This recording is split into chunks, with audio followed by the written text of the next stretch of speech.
জানা sir YouTube চ্যানেলে তোমাদের সকলকে স্বাগত জানাই।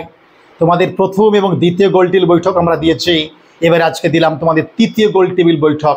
কেমন লাগছে একটু জানিও, কিন্তু প্রত্যেকে ভিডিওটা বন্ধুদের শেয়ার করবে এবং প্রত্যেক যারা গ্রামীণ এলাকার ছাত্রছাত্রী তাদের জন্য ভিডিও কিন্তু আশা করি কাজে লাগবে। যারা বিভিন্ন বইপত্র কেনো, বেসিকগুলো পড়ো, শুধু রিডিং পড়ে যাচ্ছ, থিওরি, কিন্তু তথ্যগুলো কনসেপ্টগুলো অনেক কম ক্লিয়ার হচ্ছে, আপনারা এই চ্যানেলটা ফলো করুন, চ্যানেলটা সাবস্ক্রাইব করুন, অন্যদের একটু সাবস্ক্রাইব করতে বলুন। এই চ্যানেলের শ্রীবৃদ্ধি পরিধি বৃদ্ধি সবটাই তোমাদের জন্য, তোমাদের হাতেই রয়েছে। তাই যে সমস্ত ছাত্রছাত্রী অনুগতভাবে চ্যানেলটা ভালোবেসে দেখছো, কিছু উপকারে পারছো, তারা একটা লাইক করবে, একটা কমেন্ট করে একটু আবদার রইল। আর জানা স্যার তোমাদের পার্সোনাল ব্যাচ শুরু করেছে, অবশ্যই তোমরা চলে এসো, জানা স্যার দায়িত্ব মানুষ করা তোমাদের। যাই হোক, আমরা শুরু করবো আজকে তৃতীয় গোলটেবিল বৈঠক।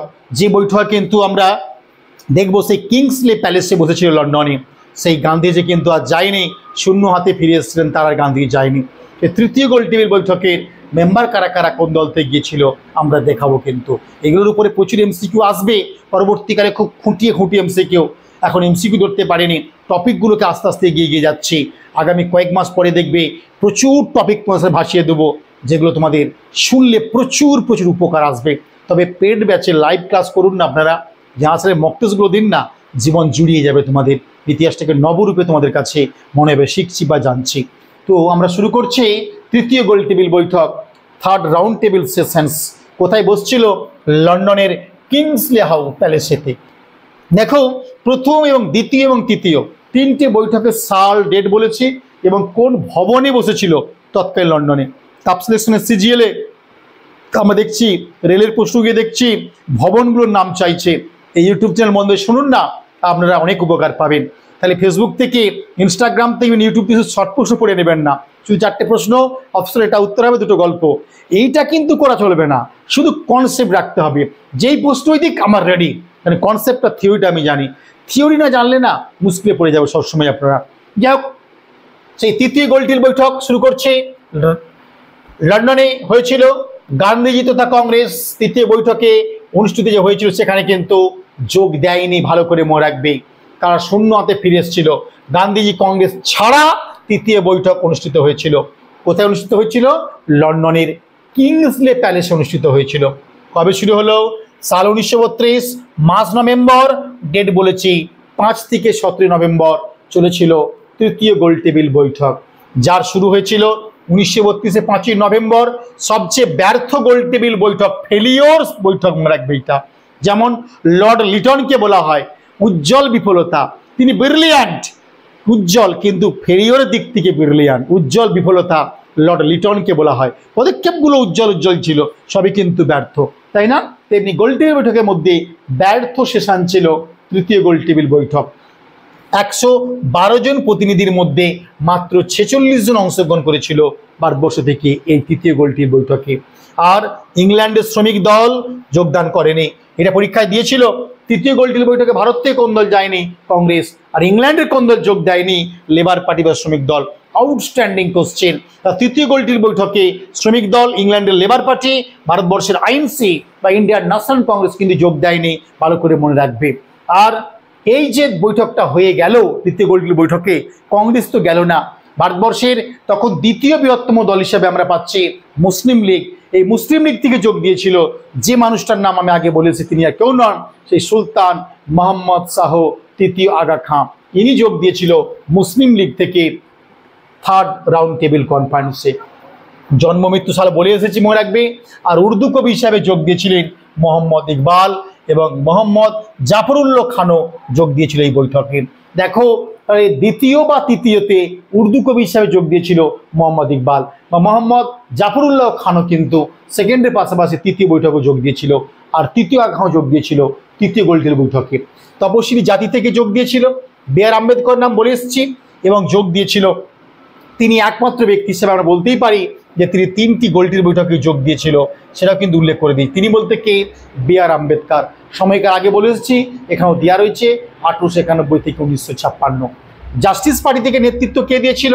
সেই রামকৃষ্ণ রঙ্গরাও, যিনি সময়কাল বলেছি মাদ্রাজ প্রভিন্সের প্রধানমন্ত্রী হয়েছিলেন বলেছি, এবং তিনি কিন্তু দ্বিতীয় বৈঠকে যোগ দিয়েছিলেন। তিনি বলতে রামকৃষ্ণ রঙ্গরাও রাও। এবং তৃতীয় বৈঠকে রামস্বামী মুদালিয়ার জাস্টিস পার্টি থেকে যোগ দিয়েছিলেন। স্যার আনিপু পরশুরাম দাস পাত্র সময়কাল বলা রয়েছে যোগ দিয়েছিলেন তৃতীয় গোলটেবিল বৈঠকে জাস্টিস পার্টি থেকে। অ্যাংলো ইন্ডিয়ান থেকে যোগ দিয়েছিল কে? হেনরি গিডনি, নামটা মনে রাখবে, সেকেন্ড বৈঠকে বলে এসেছি কিন্তু অ্যাংলো ইন্ডিয়ান থেকে যোগ দিয়েছিল হেনরি গিডনি এবং তিনি দ্বিতীয় বৈঠকে যোগ দিয়েছিল, এখানে উল্লেখ করে দিয়েছি। হিন্দু মহাসভা থেকে যোগ দিয়েছিল এমআর জয়াকার, যে নামটা বলে এসেছি আমি, মুকুন্দ রামরাম জয়াকার, সময়কাল বলে দিয়েছি, তিনি পুনা বিশ্ববিদ্যালয়ের উপাচার্য হয়েছিলেন, তাও বলেছি আমরা সেকেন্ড রাউন্ড টেবিল কনফারেন্সে এমআর জয়াকার। এছাড়াও নরসীমা চিন্তামন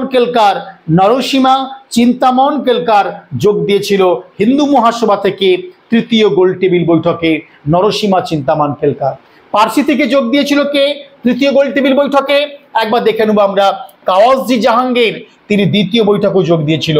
আউটস্ট্যান্ডিং এবং বিবৃতি দিতে পারে যে কাওয়াসজি জাহাঙ্গীর দ্বিতীয় বৈঠকে যোগ দিয়েছিলেন। কাওয়াসজি জাহাঙ্গীর দ্বিতীয় গোলটেবিল বৈঠকের পাশাপাশি তৃতীয় গোলটেবিল যোগ দিয়েছিলেন। কাওয়াসজি জাহাঙ্গীর পার্সি হিসাবে যোগ দিয়েছিলেন, উপরে কোনোটাই নয়। তো সবগুলোই ঠিক। এই যে পয়েন্টগুলো দেয় স্টেটমেন্ট তুলে যদি গল্পগুলো জানতে পারেন আপনার প্রশ্ন ধরতে কিন্তু খুব সুবিধা হবে। লেবার পার্টি বা শ্রমিক দল থেকে ভারতবর্ষের লেবার পার্টি, নট ব্রিটেনের লেবার পার্টি বয়কট করেছিল।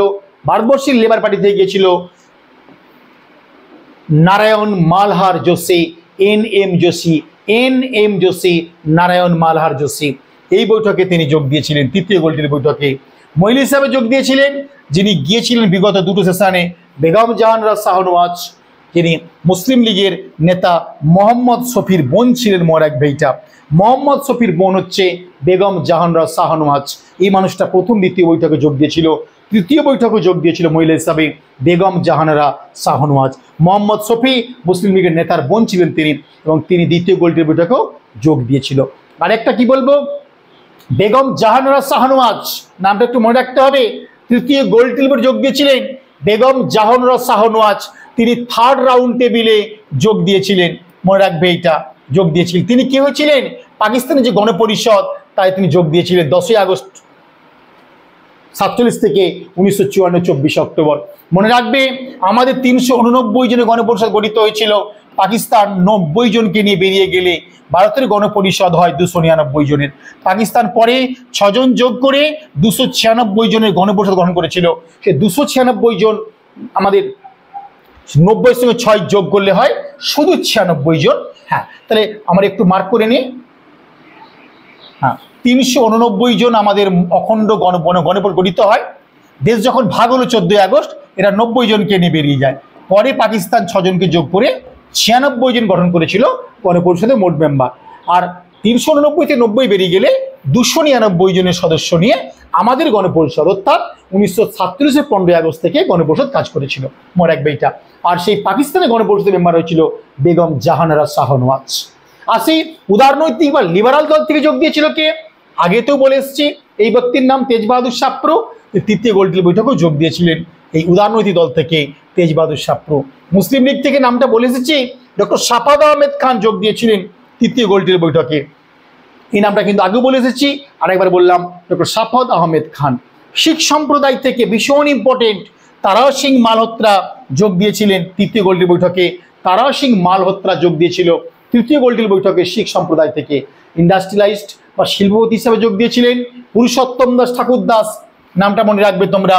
এবং কে যোগ দিয়েছিল? পুরুষোত্তম দাস ঠাকুর দাস। এবং গোলটেবিল বৈঠকে যোগ দিলেন শিল্পপতি হিসাবে স্যার পুরুষোত্তম দাস ঠাকুর দাস। মনে রাখবে এইটা। তৃতীয় গোলটেবিল বৈঠকে আর কে যোগ দিয়েছিল একবার দেখে নাও। জৈন সরকারের পুত্র স্যার নৃপেন্দ্রনাথ সরকার যোগ দিয়েছিলেন। তিনি 1928 সাল থেকে 1934 সাল পর্যন্ত বাংলার অ্যাডভোকেট জেনারেল হয়েছিলেন। বাংলার অ্যাডভোকেট জেনারেল হিসাবে যোগ দিয়েছিলেন জৈন সরকারের ছেলে স্যার নৃপেন্দ্রনাথ সরকার। এবং ভারতের গভর্নর জেনারেল কাউন্সিলের আইন পরিষদের সদস্য রূপে 1934 থেকে 1939 যোগ দিয়েছিলেন কে? এই নৃপেন্দ্রনাথ সরকার।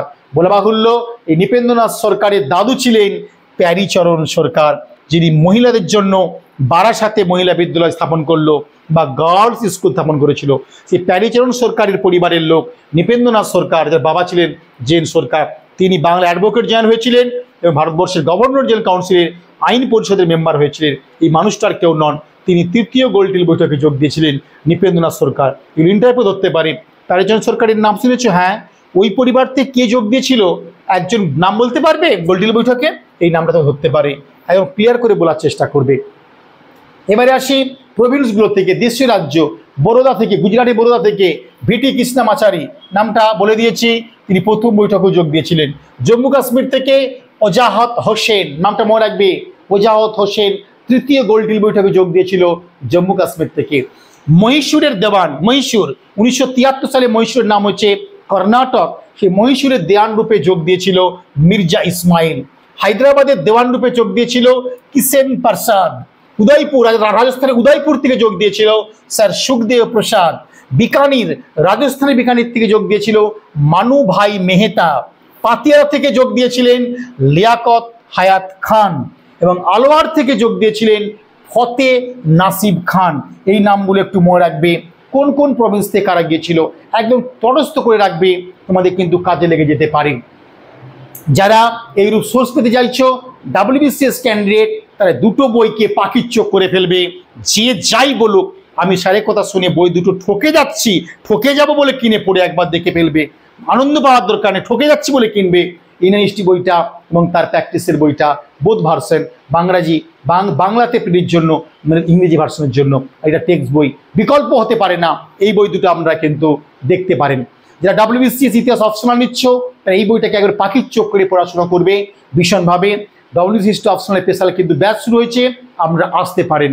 নেক্সট আসবো আমরা PSCর এবং SSCর জন্য কিন্তু নতুন ব্যাচ শুরু করেছি হিস্ট্রি সাবজেক্টের উপরে। একদম যারা সাথে পার্সোনাল ব্যাচে আমরা আসুন। নবম, দশম, একাদশ, দ্বাদশ শ্রেণীর জন্য সেরা PSCর ইতিহাস যে ব্যাচ আসছে, আমরা যোগদান করুন। অনলাইন এবং অফলাইন, অফলাইনে আমার বাড়িতে ক্লাস হয়, অনলাইনে আসুন। মানুষ করার দায়িত্ব জানা স্যার থাকবে কিন্তু। 17 মাস শুরু হচ্ছে, নাম্বার দিয়েছি, আমরা যোগাযোগ করে নিতে পারেন 9903209080, এটাতে আপনারা যোগদান করতে পারেন। আর PSC SSC একই প্রায় সিলেবাস, একটু আলাদা সিলেবাস আছে, মিশর, গ্রিকগুলো, রোমগুলো, এগুলোর জন্য আপনারা চলে আসুন। একদম সমস্ত ক্লাস আমি নিজে নিচ্ছি, এবং সেরা সেরা ক্লাস পেতে কিন্তু চলে আসবেন। আর যারা মাদ্রাসার সময় আপনারা বই কিনে নিয়েছেন, মাদ্রাসা ইউরোপ ভারতবর্ষের ইতিহাস তাদের কেনা প্রয়োজন নয়। যারা কিনবেন না বা কেনা হয়নি, তারা ভারতীয় ইতিহাস, ইউরোপ এবং ইতিহাস আকর বইটা আপনারা পাখির চোখ করে ফেলুন। টেক্সট বই আকারে এটা, ইউরোপ এবং আকরটা অনেক এগিয়ে যাবেন। তো কেমন লাগলো তৃতীয় গোলটেবিল বৈঠক, তার সোর্স, বই কী কী বই পড়বে সব দিয়ে যাচ্ছি, আপনারা বিশ্বাস করে বই পড়ুন কিন্তু। তবে বাড়িতে শুধু বই কিনলে হবে না, 10টা বই একবার পড়াচ্ছে, একটা বই 10 বার পড়া ভালো। ইনফরমেটিভ বই, সায়েন্টিফিক বই পড়ুন। যার সাথে কাছে আসুন, আমি বিজ্ঞাপন দিয়ে যাচ্ছি, আপনারা আসবেন কিন্তু, আবেদন রইল। আর A to Z কনফিউজিং হলে একটু হোয়াটসঅ্যাপ করে নেবে। ইউটিউব ভিডিওগুলো একটু লাইক করবে তো সবাই, কমেন্ট করো, আর একটু শেয়ার করবে, চারিদিকে ছড়িয়ে দিতে হবে, যাতে ইতিহাসটাকে নতুন রূপে বাংলায় তোমরা মেলে ধরতে পারো। যে ইতিহাস মানে শুধু শর্ট প্রশ্ন বা 20টা 2 নম্বরের প্রশ্ন মুখস্থ করে ফেললাম, 100টা শর্ট প্রশ্ন করে ফেললাম, তা কিন্তু নয়। সব গল্প, ব্যাকগ্রাউন্ডগুলো জানবেন। প্রথম, দ্বিতীয় এবং তৃতীয় গোলটেবিল বৈঠক 3টে শুনে কেমন লাগলো, একটা ফিডব্যাক চাইছি আপনাদের কাছে। আমার পার্সোনাল হোয়াটসঅ্যাপ নাম্বার 9903209080, এই নাম্বারে কিন্তু একটু জানাবে। আজকে পর্যন্ত রইল, দেখা হচ্ছে নেক্সট ভিডিওতে। বাই।